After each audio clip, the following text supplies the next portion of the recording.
लोगों के लिए, उन नागरिकों के लिए, सामान्य मानवी के लिए, कि किस तरह से बेहद सहज तरीके से, सरल तरीके से प्रधानमंत्री उनके बीच में पहुंच जाते हैं और उनसे अपनी बातचीत करते हैं।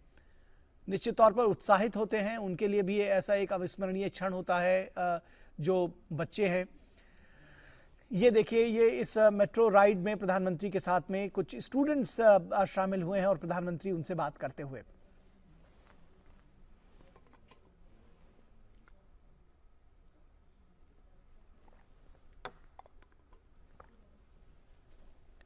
तो बेहद सहज तरीके से प्रधानमंत्री लोगों के साथ में बातचीत करते हैं और जो आम नागरिक हैं, सामान्य लोग हैं, उनके बीच में किसी परिवार के व्यक्ति की तरह घुल मिल जाते हैं। लोग भी बहुत सहज होकर उनके साथ में बात करते हैं और ये देख रहे हैं कि किस तरह से मेट्रो ट्रेन में प्रधानमंत्री ने यात्रा की, एक मेट्रो राइड ली और उस मेट्रो राइड के दौरान ये जो छात्र हैं ये उनके साथ बैठे हुए हैं और उनके साथ गुफ्तगू करते हुए, कुछ कुछ बातचीत करते हुए, परिचय का दौर शायद चल रहा है।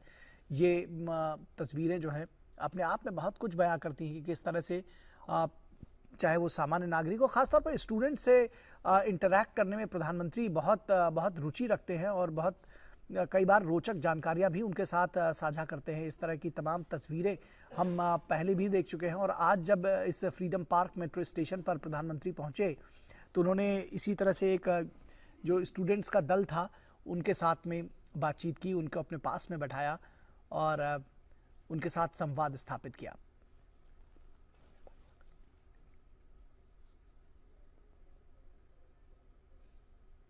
ये देखिए, अपने बारे में, कुछ अपने साथियों के बारे में जो बच्चे हैं, जो स्टूडेंट्स हैं, वो बता रहे हैं।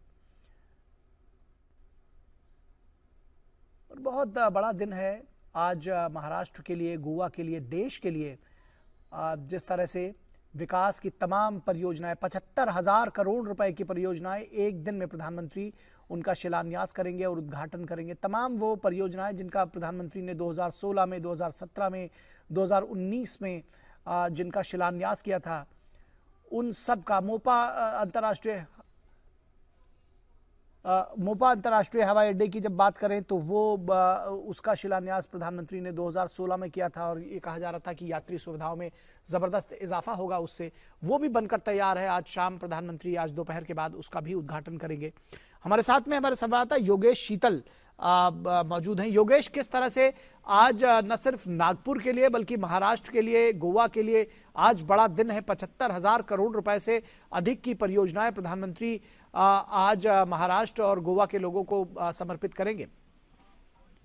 देखिए, अगर राज्य बात करें तो नागपुर की अगर महाराष्ट्र और गोवा की अगर बात करें तो ये लगता है कि इतने करोड़ की योजनाएं हैं और इंफ्रास्ट्रक्चर को लेकर एक पुश जो पीएम गति शक्ति कार्यक्रम है उसके तहत जो है वो दिया जा रहा है। लेकिन अगर आप क्षेत्र वाइज देखेंगे, रीजन वाइज देखेंगे तो मराठवाड़ा, नॉर्थ महाराष्ट्र और विदर्भ, इसके लिए आज का दिन काफी महत्वपूर्ण होने वाला है क्योंकि जिस तरीके से सागरमाला या सड़कमाला परियोजना सरकार ने शुरू किया था उसको लेकर एक बहुत बड़ा लीप है और जितने भी जो 10 जिले बताए जा रहे हैं, जो 10 जिलों से सड़क जा रही है, इसके अलावा 14 ऐसे जिले हैं जहां वो सीधे सीधे ये महामार्ग जो है वो प्रभावित कर रहा है, वहां से सीधे सीधे कनेक्टिविटी जो है वो इंश्योर हो रही है। इसके अलावा अगर आप मेट्रो कनेक्टिविटी की बात देखें तो नागपुर को लेकर चाहे महाराष्ट्र के किसी भी जो बड़े जो जिले हैं, नागपुर को उपराजधानी भी कही जाती है। इससे पहले पुणे में जो कि सांस्कृतिक राजधानी है वहां पे मेट्रो शुरू हो चुकी है। अगर आप नागपुर की बात करें तो यहाँ पे जिस तरीके से धीरे धीरे करके इंडस्ट्रियलाइजेशन यहाँ काफी तेजी से हो रहा है, शहर काफी ज्यादा विकसित हुआ है, ऐसे में जो डिमांड थी ट्रांसपोर्टेशन की वो भी समय के साथ बढ़ रही थी। उसको कैटर करने के लिए जो है ये सब मेट्रो की जो फैसिलिटीज है, इसके अलावा ऑल्टरनेट मीडियम जो है, चाहे बैटरी ऑपरेटेड या सस्टेनेबल एनर्जी को लेकर जो पुश है सरकार का, क्लाइमेट चेंज को पॉइंट में रखते हुए उन सब चीजों को मिला के मोबिलिटी सर्विसेज जो है उसको पुश दिया गया है। तो अगर आप देखें मेट्रो को लेकर तो आज का जो कार्यक्रम है, जो खापरी जहां पे भी प्रधानमंत्री थोड़ी देर में पहुंचने वाले हैं, यहाँ से 2 लाइन जो मेट्रो की है उसको यहाँ से वो हरी झंडी दिखाएंगे। एक ऑरेंज लाइन है और एक एक्वा लाइन है। तो इसके अलावा पीएम अभी इस वक्त जो मेट्रो में ट्रेवल भी कर रहे हैं और जो छात्राएं उनसे बात कर रहे हैं। ओवरऑल जैसा कि आपने सही कहा, करीब 75 करोड़ की योजना है, 75,500 करोड़ की योजना है जिसको लेकर आज समर्पित किया जा रहा है महाराष्ट्र और गोवा के लोगों को। इस मेट्रो लाइन का जो डेवलपमेंट है, जो मेट्रो का पहला फेज है, उसके बारे में भी जानकारी दें, कितना महत्वपूर्ण रहा है और इसके साथ ही साथ कितने लोगों को ये केटर करेगा, और जो दूसरा जो फेज है मेट्रो का उसके बारे में जानकारी दें जिसका आज प्रधानमंत्री शिलान्यास करेंगे। देखिए, जो पहला फेज है करीब 8,650 करोड़ रुपया का इन्वेस्टमेंट जो है वो पहले फेज में किया गया था, और इसको लेकर बेसिकली जो महाराष्ट्र का जो सिटी, जो नागपुर का जो सिटी एरिया है उसको ये जोड़ता है। ये पहला मेट्रो का जो चरण था। जो दूसरा चरण जिसका आज आधारशिला जिसकी रखी जाने वाली है, उसमें जो है करीब 67,500 करोड़ जो है उसकी कीमत जो है, उससे पूरा प्रोजेक्ट जो है वो बना है।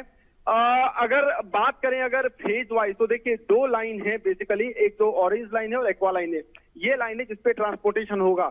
अगर एरिया वाइज अगर आप बात करेंगे तो जो सिटी का आउटस्कर्ट है वहां तक इसको जो है स्ट्रेच करने की जो है वो बेसिकली पूरा प्रोजेक्ट का वो ध्येय है। जो नागपुर से जो सटे हुए इलाके हैं वहां तक मेट्रो को एक्सटेंड किया जाना है। आज जो पीएम का मेन कार्यक्रम है वो फेज 2 के जो है आधारशिला को लेकर है, और पहला जो फेज हो चुका है उसका जो शिलान्यास है, जो उसका जो राज्य को समर्पित करेंगे, जो देश को समर्पित करेंगे, उसका कार्यक्रम है। तो कुल मिलाकर अगर आप देखें तो मुंबई में मेट्रो की इस वक्त मुंबई में मेट्रो ऑलरेडी चल रहा है और कुछ अगले चरण का काम भी चल रहा है। इसके अलावा पुणे में, जिस तरीके से मैं आपको बता रहा था कि पुणे में योजनाएं मेट्रो की ऑलरेडी चली हैं, खुद पीएम ने उसको इनॉग्रेट भी किया था, और नागपुर जो है वहां पे कुल मिलाकर मेट्रो मिल रहा है। तो जिस तरीके से मैंने आपको कहा कि ओवरऑल जो कनेक्टिविटी को लेकर सरकार का पुश है, उसके लिए आज का दिन काफी महत्वपूर्ण है। जी, निश्चित तौर पर ये जो तस्वीरें हम अपने दर्शकों को दिखा रहे हैं, ये अभी जो चलती मेट्रो ट्रेन में यात्रा किया है प्रधानमंत्री ने और मेट्रो राइड ली है, जैसा कि हमने बताया, तो उस ट्रेन में तमाम यात्रियों से उन्होंने संवाद स्थापित किया है।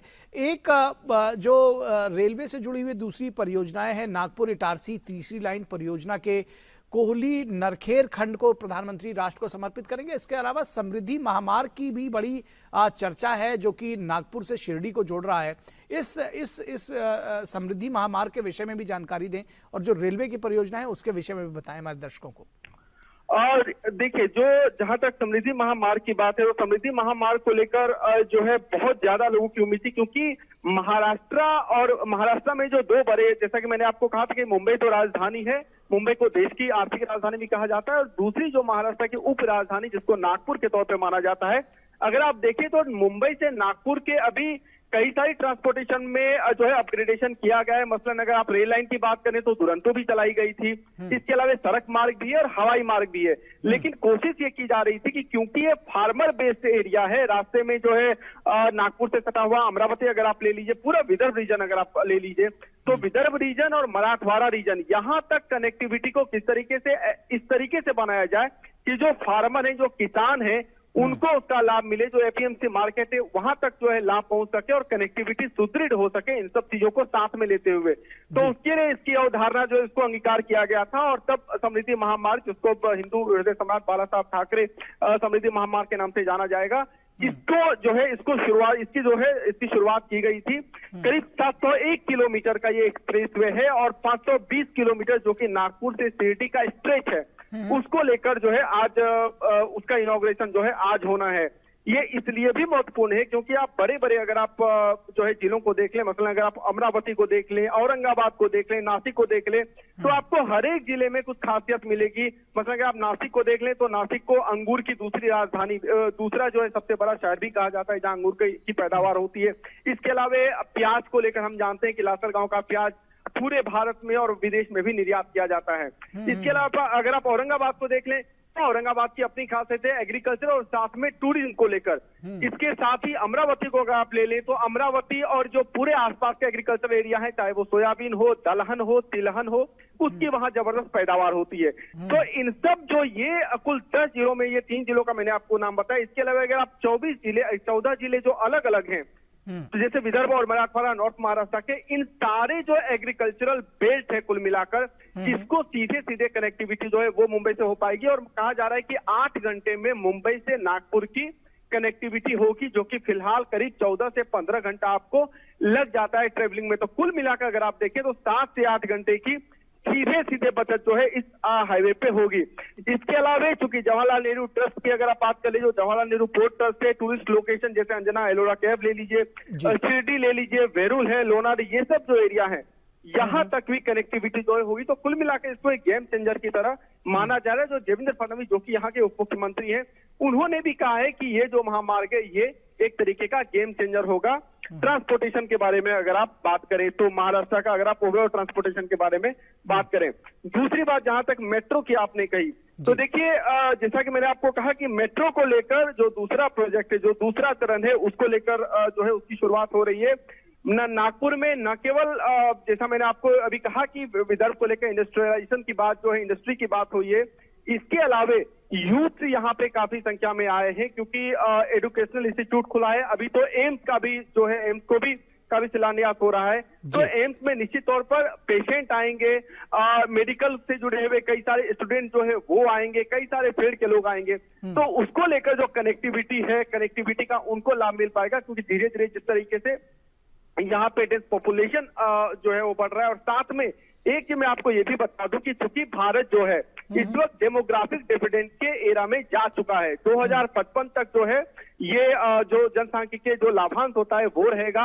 और अगर आप देखें तो चाइना है, साउथ कोरिया है, सिंगापुर है, ये सब जो देश है, जापान है, ये इसी दौर में इन सब देशों में आर्थिक गति काफी तेज हुई थी और इनकी जो है एक तरीके से आप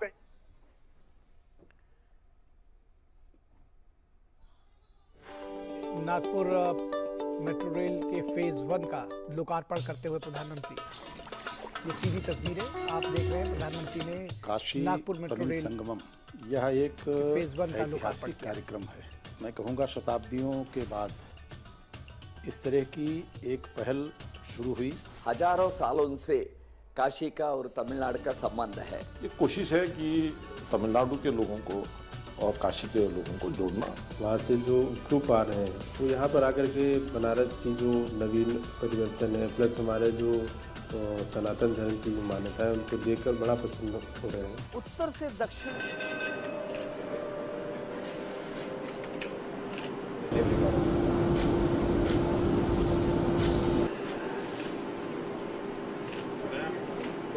नागपुर में मेट्रो ट्रेन को रवाना करने के लिए मौजूद हुए हैं प्रधानमंत्री नरेंद्र मोदी। और नागपुर मेट्रो के सपनों से का विस्तार किया गया है और मेट्रो नागपुर की शुरुआत की है प्रधानमंत्री नरेंद्र मोदी ने। मेट्रो स्टेशन पर फ्रीडम पार्क मेट्रो स्टेशन से प्रधानमंत्री ने